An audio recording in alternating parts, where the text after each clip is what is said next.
બપોરનો સમય તમે ઘરમાં બેઠા હો, બહાર બહુ તડકો હોય અને કોઈ એમ પૂછે કે સૂરજ ઉગી ગયો, સૂરજ છે? એટલે તમે બારીમાંથી એમ ડોક્યું બહાર કાઢી સૂરજ સામે જુઓ અને પછી હા હા સૂરજ છે, આવું કરો ના. એના ચારે બાજુ પથરાયેલા પ્રકાશને જોઈ તમે એમ કહો હા સૂરજ તો છે જ ને, એટલે તો અજવાળું છે.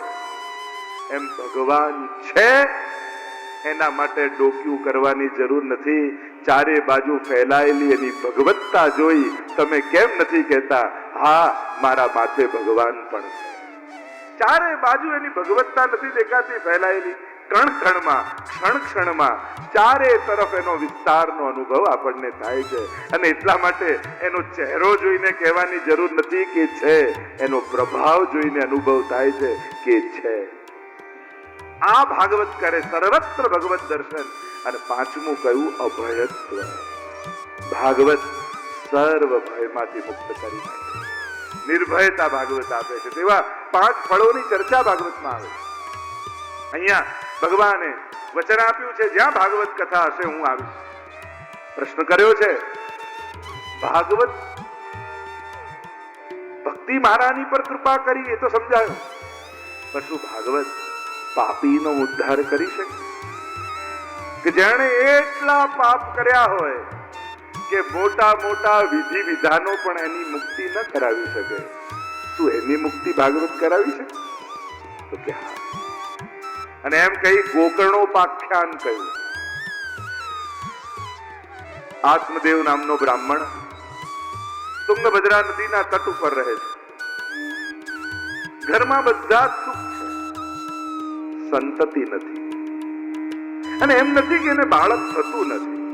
એની પત્ની ધુંધુલી માં બનવા માંગતી જ નથી. કારણો આપે છે, અનેક કુતર્કો આપે છે.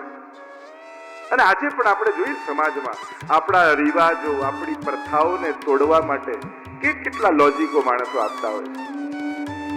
મારી લાઈફ છે, હું મારી રીતે જીવીશ, મારે જે કરવું હશે એમ કરીશ. આપણે બધા એક નાવ ઉપર સવાર છીએ. બધા એક બોટમાં જતા હોય અને કોઈ એક વ્યક્તિ પોતાની સીટ પર બેઠો બેઠો નીચે ખિલ્લો મારી અને નાવમાં કાણું પાડતો હોય. અને કોઈ એમ કહે આ શું કરે? અરે મારી સીટ છે, હું ગમે તે કરું.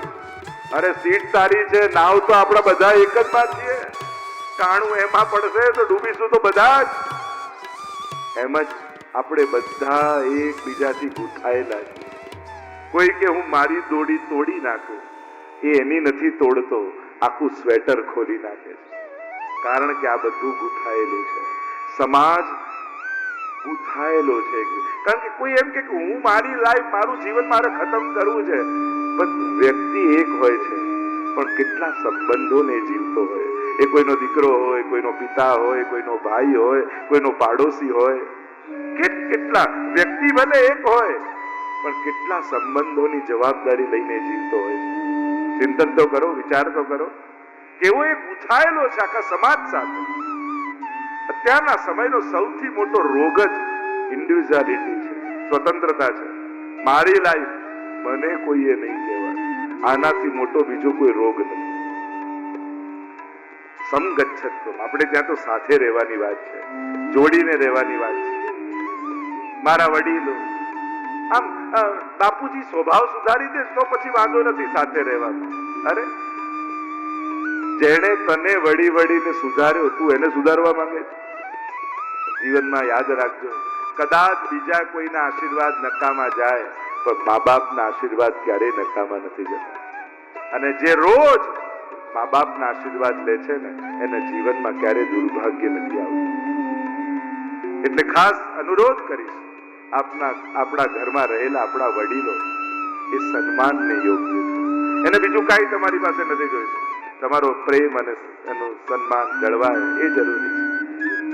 કોશિશ કરજો, યુવાનોને કહીશ, બીજું કાંઈ એમને જોઈતું નથી. તમારા વડીલો છે, એમનો મોભો સાચવવાની જવાબદારી તમારી છે. દુનિયામાં હાથ મિલાવનારા ઘણા લોકો મળશે, પણ નસીબવાળા હોય છે જેને માથે હાથ રાખનારા લોકો ઘરમાં હોય છે. હાથ મિલાઈને પ્રોત્સાહન આપનારા, વિશ કરનારા ઘણા મળશે, પણ માથે આશીર્વાદ આપનારા નસીબવાળાના ઘરમાં હોય. એટલા માટે હું તો ઘણી વાર કહું, કે જન્મદિવસ ઘણી વાર લોકો એમ કહે ને કે થોડા મોટા થઈએ એટલે પછી મા બાપની જોડે ફ્રેન્ડ મિત્રતાનો સંબંધ. અરે ના, દુનિયામાં મિત્રો તો ઘણા મળશે, મા બાપને મા બાપ જ રહેવા દે. બધી જગ્યાએ હાથ મિલાવવાની જરૂર નથી, ક્યાંક પગે પડવાની પણ જગ્યાઓ રાખજો, જેથી આશીર્વાદ મેળવવાનું કોઈ સ્થાન રહે. મિત્રો તો હજારો આપણે કરી લઈશું, એની ક્યાં કમી છે, પણ ક્યાંક ઝુકાઈને મસ્તકને એમ કહો કે મારે તમારી વિશ નથી જોઈતી, હા તમારી શુભકામના તો છે, મારે તમારા આશીર્વાદ જોઈએ. એક વસ્તુ યાદ રાખજો, જ્યારે દુર્ભાગ્ય આવે ને ત્યારે માણસની સમજ અને પુરુષાર્થ પણ બંધ થઈ જાય, એને ખબર ન પડે શું કરવું, અને સૌભાગ્ય પણ તમારો સાથ છોડી દે ને ત્યારે મા બાપના મેળવેલા આશીર્વાદ તમને બચાવી લે. જેણે વડીલોના આશીર્વાદ ભેગા કર્યા છે ને એનો દુર્ભાગ્યનો સમય ક્યાં ટળી જશે ખબર નહીં. એટલા માટે બીજા બધાના પ્રોત્સાહન તો દુનિયામાં ઘણા મેળવીએ છે, મહત્વનું છે ઘરે રહેલા મા બાપના આશીર્વાદ મેળવવા. અહીંયા આ ધુંધુલીની વિચારધારા એવી છે ને, કુતર્કો આપે લોજિક. અરે 16 વર્ષ પેલા સુખદેવજીની જેમ જો ગર્ભ રહી જાય તો મારી તો દશા દુર્દશા થઈ જાય, અને એમાં પણ કોઈ રાજા ચડાઈ કરી તેનું ગર્ભવતી હોય તો ભાગવું કેમ? અરે પ્રસવ પીડા સહન ન થાય, મારું મૃત્યુ થઈ જાય તો ના ના, મારે માં નથી બનવું. ધુંધુલીના લક્ષણ આપ્યા છે. કેવી છે ધુંધુલી? આપણે ત્યાં આધ્યાત્મિક અર્થે કર્યો. આત્મદેવ એટલે જીવાત્મા, તુંગભદ્રા, તુંગ એટલે શિખર, કલ્યાણનું શિખર એટલે માનવ દેહ, એમાં રહેલો જીવાત્મા એટલે આત્મદેવ. ધુંધુલી એટલે દુર્બુદ્ધિ, અને દુર્બુદ્ધિ જીવાત્માને સત્સંગનું ફળ લેવા દેતી નથી. આત્મદેવને એકવાર ખૂબ લાગી આવ્યું કે આ બધું ભેગું કર્યું કોના કામ, આત્મઘાત કરી લો. અને આમ વિચાર કરીને નગરની બહાર આવ્યા એક સરોવર પાસે. વિચાર કર્યો કે લાવો આમાં કૂદી જવું ને મરી જવું. માણસ કેવું કરે, ભગવાન 99 વસ્તુ આપે પણ એને યાદ ના આવે, એક વસ્તુ ના આપે ને અને જીવનભર ભગવાનને સંભળાયા કરે, મારે આ જોઈતું તું ને આપ્યું નહીં. એક વસ્તુ તમને કહું, તમે માંગ્યું એટલું જ ભગવાને તમને નથી આપ્યું, તમે કલ્પ્યું નહોતું એવું ઠાકોરજીએ તમને આપ્યું. યાદ તો કરો, તમારો ભૂતકાળ નાના હતા ત્યારે શું હતું તમારા ઘરમાં, કેવું ઘર હતું, કયું જીવન હતું. લોકો ફરિયાદ કરતા હોય કે મેં માંગ્યું એ મને ન મળ્યું, અથવા માંગ્યું એટલું, ભગવાને માંગ્યું એટલું નથી આપ્યું, તમે કલ્પનાએ નહોતી કરી એવું જીવન આજે ઠાકોરજીએ તમને આપ્યું છે. તમારા ભૂતકાળને યાદ કરો, કેવા સંજોગોમાં વડીલો જીવતા હતા, અને આજે ઠાકોરજીએ તમને ક્યાં લઈને રાખ્યા, એનો આભાર તો માનો.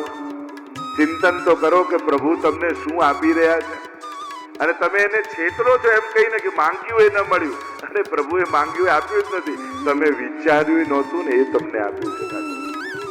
યાદ કરશો ને ભૂતકાળને, ત્યારે તમને ખબર પડશે કે પ્રભુએ ક્યાં હતા ને ક્યાં લઈને રાખ્યા છે આપણને. વિચાર તો કરો. તો અહીંયા આત્મદેવને એમ થયું કે આત્મઘાત કરી લે. જ્યાં કૂદવા જાય જોયું તો એક મહાત્મા બેઠા છે. થયું કે મહાત્માઓના આશીર્વાદ તો ભાગ્યને પણ બદલી નાખે. લાવ એના ચરણોમાં પડું તો એના આશીર્વાદ મળે.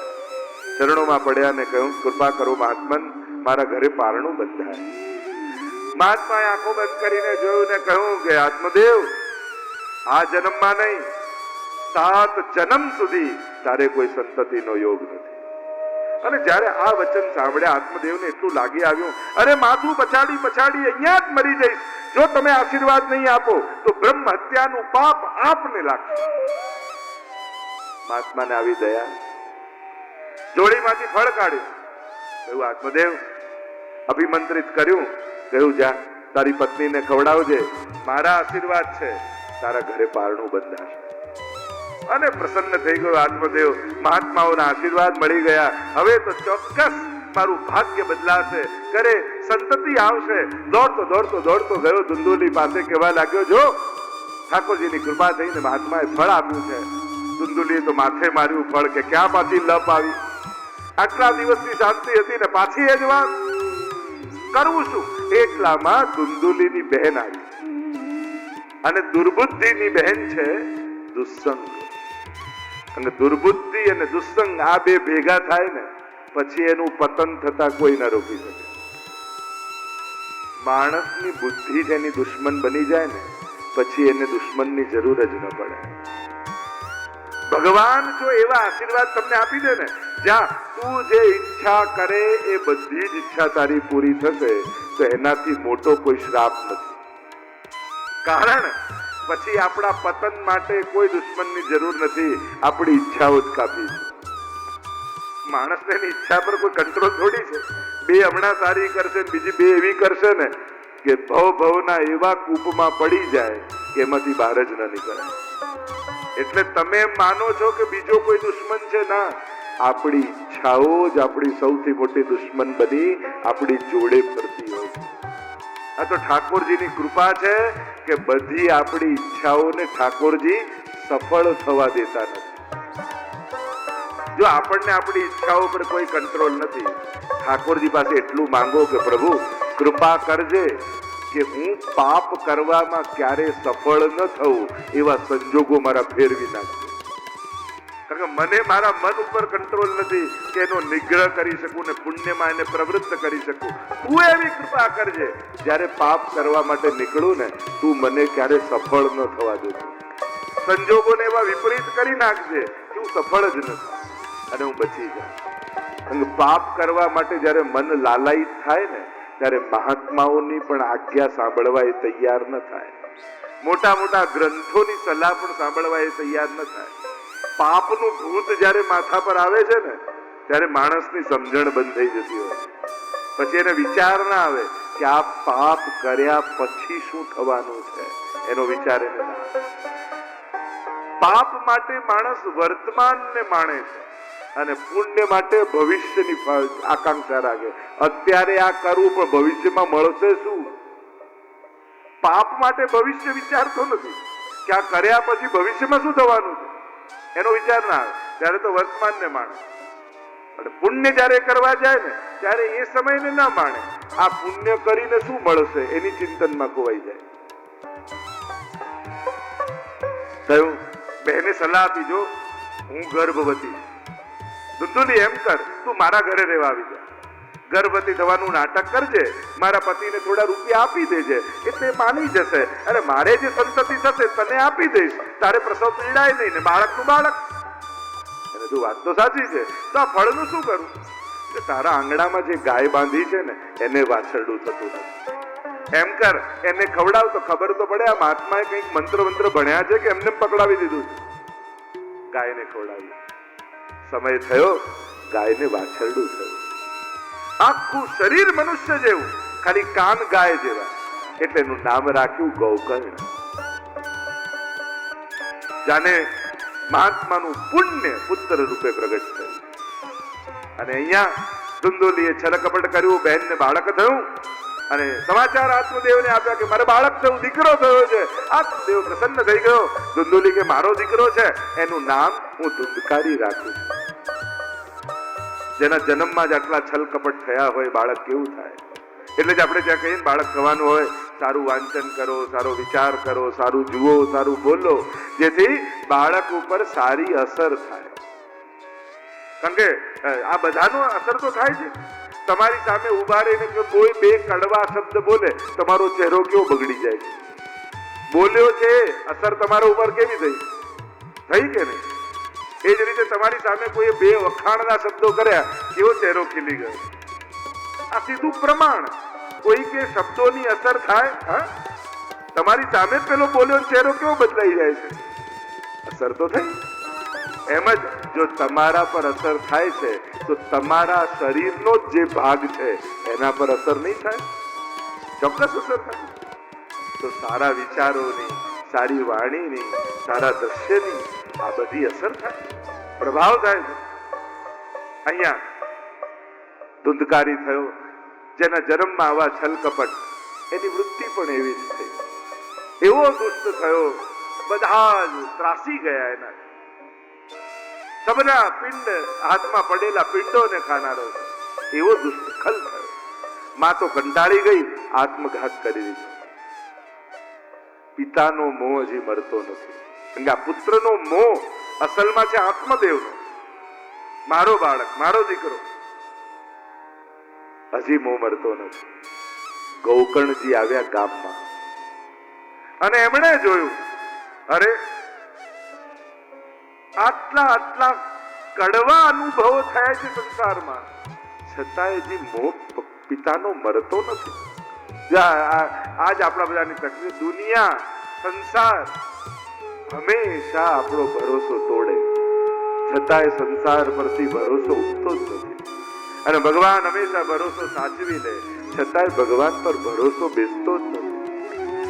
આ માણસની સમજ કેવી છે કે કેટલા સંસારના દગાઓ ખાઈને પણ સંસાર પરનો વિશ્વાસ જતો જ નથી. અને ભગવાન સતત આપણને સાચવી લે છે, છતાંય સંસાર ભગવાન પર પૂરો ભરોસો બેસતો જ નથી માણસ. થયું પિતાજી, ઉપદેશ આપતા ગૌકર્ણજી બોલ્યા છે,